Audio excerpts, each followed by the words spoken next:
नमस्कार, मैं बालकृष्ण मुले एक बार फिर हाजिर हूँ शहर के गलियारों में चल रही ताज़ा तरीन चर्चाओं के साथ। आइए सबसे पहले बात करते हैं नववर्ष की शुभकामनाओं के साथ। नववर्ष का पहला पल, पहला दिन और पहला आगाज भक्तों ने भगवान के नाम कर दिया। शहर के गलियारों से भक्तों का ऐसा सैलाब उमड़ा कि मात्र 24 घंटे में ही लाखों भक्त भगवान की शरण में जा पहुंचे। हालांकि प्रशासन को इस बात का कतई अंदाजा नहीं था, फिर भी जिम्मेदारों ने व्यवस्थाएं जुटाई और बगैर किसी विघ्न के भक्तों और भगवान के बीच संवाद करा दिया। बीते वर्ष यानी 2012 की विदाई और नववर्ष यानी 2013 के आगमन की खुशी के पल इस बार लाखों लोगों ने भगवान की शरण में पहुंचकर बिताए। इस बार 2 दिन पहले से पूरे देश को यह एहसास था कि नया साल चकाचौंध से दूर होगा, लेकिन इस बात की जानकारी किसी को नहीं थी कि पूरा भारतवर्ष ही भगवान की शरण में जा पहुंचेगा। दामिनी के दुख ने पूरे देश को कुछ सोचने पर विवश किया। 31 दिसंबर को लड़खड़ाने वाले कदम स्थिर हो गए। देश भर के मंदिरों में भक्तों की भीड़ उमड़ी और इसका असर इंदौर के प्रसिद्ध मंदिरों पर भी देखा गया। 31 दिसंबर की रात 11:30 बजे तक खजराना गणेश मंदिर पर सन्नाटा पसरा हुआ था, लेकिन जैसे ही घड़ी की सुई रात 12 की ओर बढ़ी और आधे घंटे में ही इतने भक्त पहुंच गए कि मंदिर परिसर छोटा पड़ गया। ये सिलसिला अल सुबह तक 6-6 रो में बदल गया। दिन हुआ तो खजराना गणेश मंदिर के आसपास की सड़कें तक जाम हो गई। पूरे 24 घंटे खजराना गणेश मंदिर के यही हाल रहे। अब पंडितों का मानना है कि तकरीबन 3 लाख श्रद्धालुओं ने भगवान के नए वर्ष पर दर्शन किए हैं। इतना ही नहीं, खजराना के बाद बिजासन वाली मैया के दरबार में भी भक्तों का सैलाब उमड़ पड़ा। यहाँ भी पूरी रात के बाद अगले दिन और फिर आधी रात तक भक्त नववर्ष पर मैया का आशीर्वाद लेने पहुंचे।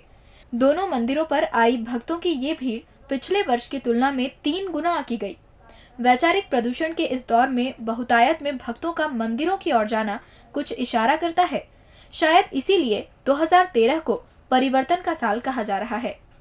नया साल यानी वर्ष 2013 कई मायनों में खास है। आज से ही मिशन 2013 की शुरुआत हो गई है। टारगेट सबके अलग अलग हो, लेकिन मंजिल एक है, वो है सफलता।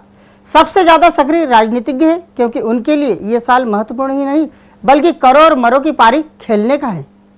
मिशन 2013 का पहला दिन 1 जनवरी 2013 गुजर गया, लेकिन यही दिन कई मायनों में या यूं कहें हर व्यक्ति की जिंदगी में कुछ खास था। पूरी दुनिया में इस दिन यानी नए साल के पहले दिन से हर शख्स कुछ न कुछ जरूर नई शुरुआत करता है।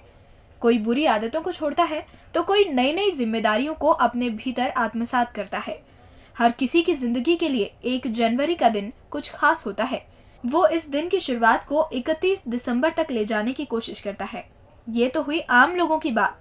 अब बात करते हैं कुछ खास लोगों की। ये नया साल राजनीतिज्ञों के लिए कुछ ज्यादा ही खास है। इसी साल के अंत में विधानसभा चुनाव है। राजनीतिज्ञों की प्राथमिकताएं पहले दिन से ही तय हो गई हैं। 1 जनवरी से कई राजनेताओं ने अपनी दिनचर्या में बदलाव कर दिया है। सबसे पहले बात करें मुख्यमंत्री शिवराज सिंह चौहान की, तो उन्होंने नया साल जनता के कल्याण के लिए किए जाने वाले कामों के नाम कर दिया है। वो इस साल उन कामों को प्राथमिकता से करने का मन बना चुके हैं जिससे उनकी प्रजा का कल्याण हो। इसी तरह नए साल के पहले दिन बीजेपी के प्रदेश अध्यक्ष नरेंद्र सिंह तोमर नए कलेवर में नजर आए। उन्होंने बातें कम और ज्यादा काम करने का फॉर्मूला नए साल के पहले दिन से अपना लिया है। अब बात करते हैं उनकी, जिनके तेवरों से पूरी पार्टी हैरान थी। सो अब नए साल के पहले दिन उनके तेवर भी ठंडे ही रहे। काले कुर्ते की जगह वो भी रंगीन कुर्ते में नजर आए। वो तीसरी बार शिवराज सिंह को मुख्यमंत्री बनाए जाने का राग अलापते रहे। उन्होंने मीडिया के सामने कम बोलने की जरूर मन ही मन कसम खा ली है। इधर कैलाश विजयवर्गीय से लेकर प्रदेश का हर विधायक आज से अपने विधानसभा क्षेत्र में सक्रिय हो गया है। आज का ही दिन है जब से सभी रणबांकुरे अपने अपने युद्ध मैदान पर केंद्रित होकर रणनीति बनाने में जुट गए हैं। हालांकि नए साल के इन बदलावों के असर अभी आम लोगों को समझ नहीं आ रहे हैं, लेकिन अब जल्द ही 2013 में 3 माह के भीतर ही कुछ खास नजर आने लगेगा, जब कार्यकर्ता के लिए नेता मर मिटने को तैयार हो जाएगा और अपने अपने चुनावी क्षेत्र में ऐसे सक्रियता दर्ज कराएगा मानो वो अपनों से कभी दूर हुआ ही नहीं। लगता है 2012 जाते जाते आम लोगों को गहरी नींद से जगाकर चला गया। 2012 के आखिरी पखवाड़े में ऐसा माहौल बदला कि पूरे देश के युवाओं के साथ ही समाज भी जागरूक हो गया। इसका असर हमारे शहर पर भी हुआ और लोग न्याय के लिए लड़ते देखे गए। नया साल यानी 2013 आम लोगों का साल कहलाएगा। 2012 के अंतिम पखवाड़े ने पूरे देश को झकझोर कर रख दिया। दिल्ली में दामिनी ने अपनी जान देकर देश के कोनों कोनों तक ऐसा संदेश दे दिया कि लोग अपने अधिकारों और असुरक्षित भविष्य के लिए लड़ते और कहीं कहीं पीटते तक देखे गए। कहा जाता है कि जिस समाज का वर्तमान सुरक्षित होता है उसी का भविष्य भी सुरक्षित माना जाता है। इसी सुरक्षा के भाव के लिए आम इंसान 2013 में सड़कों पर है। इन लोगों का न तो कोई लीडर है न ही कोई ध्वज, फिर भी ये देश के सुरक्षित भविष्य के लिए कड़कड़ाती ठंड में सड़कों पर है। खासतौर से गैंगरेप के बाद से आम इंसान की आंखें खुली की खुली हैं। हमारे शहर के गलियारों में बीते 2012 की चर्चाएं आज भी ताजा है। गांधी प्रतिमा पर कुछ युवा आज भी महिलाओं की सुरक्षा के लिए जागरण कर रहे हैं। उनका कहना है कि जब तक सरकारें सोएंगी तब तक वो स्वयं जागेंगे। दिल्ली की दामिनी ने अपनी जिंदगी से लड़ते लड़ते अंत में मौत को गले लगा लिया, लेकिन आम इंसान को दुष्कर्मियों के खिलाफ बोलना और लड़ना सिखा दिया। खास बात यह है कि इंदौर में एक परिवार ने एक नव आरक्षक को उसकी बदनीयती के लिए उसे सबक सिखा दिया और इंदौर के गलियारों में उस अधेड़ को भी सबक सिखा दिया जिसने बच्चियों को निशाना बनाने की कोशिश की। ये वो सारे मामले हैं जो सीधे आम लोगों ने डील किए और पुलिस को बाद में कानूनी कार्रवाई के लिए सौंपे। अब सामाजिक बुराइयों के लिए समाज ही आगे आ रहा है, इसीलिए नववर्ष को परिवर्तन का वर्ष भी कहा जा रहा है। इस साल हर मूवमेंट का नेतृत्व सीधे आम जनमानस करेंगे। ऐसे में प्रथम पंक्ति में रहने वाले पॉलिटिशियंस कहीं खोए खोए से दिखाई देंगे। इंदौर के महापौर कृष्ण मुरारी मोघे ने लगता है अब अपने नाम के मुताबिक काम करना शुरू कर दिया है। ऐसे में इंदौर नगर निगम के गलियारों में नए साल के पहले ही दिन साहब की जमकर तारीफ हो रही है। आप कहेंगे हमेशा बुराई करने वाले तारीफ कैसे करने लग गए? क्या करे, मामला ही कुछ ऐसा है। मेयर साहब के नेतृत्व में एक ही दिन में 20 करोड़ की वसूली हो गई है और अब बस मिठाई बंटने का इंतजार है। नगर निगम का खजाना एक ही दिन में लबालब हो गया है। प्रदेश भर की भी बात करें तो इंदौर नगर निगम ही एकमात्र ऐसा निगम है जिसका सालाना बजट ही 300 करोड़ रुपए है। बाकी निगमों में इतना भारी भरकम बजट ही नहीं है।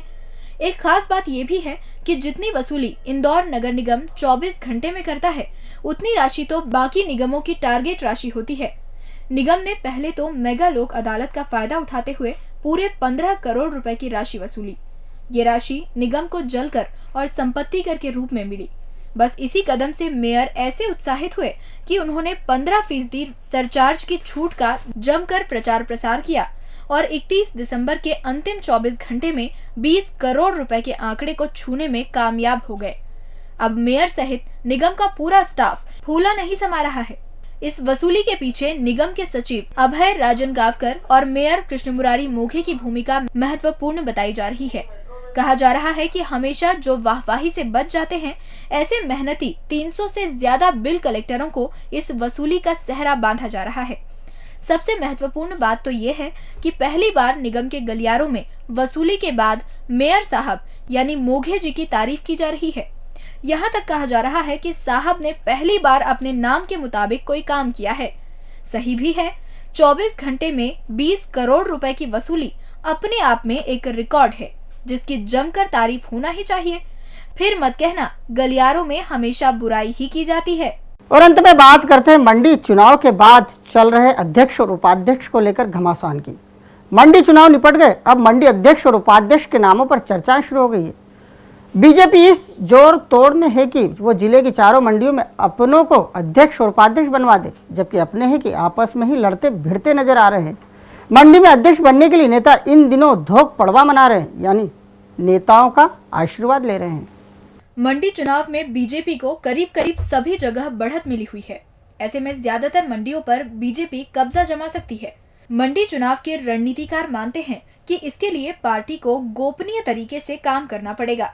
पार्टी ने प्रदेश भर की 245 मंडियों के अध्यक्ष और उपाध्यक्ष पद के उम्मीदवारों के नामों की घोषणा के लिए 7 जनवरी की तारीख सुनिश्चित कर दी है। इंदौर जिले की 4 मंडियों में सबसे ज्यादा घमासान मंडी अध्यक्ष को लेकर इंदौर मंडी में है। यहाँ दिनेश मल्हार और सोमेश्वर पटेल मुख्य रूप से इस पद के दावेदार हैं।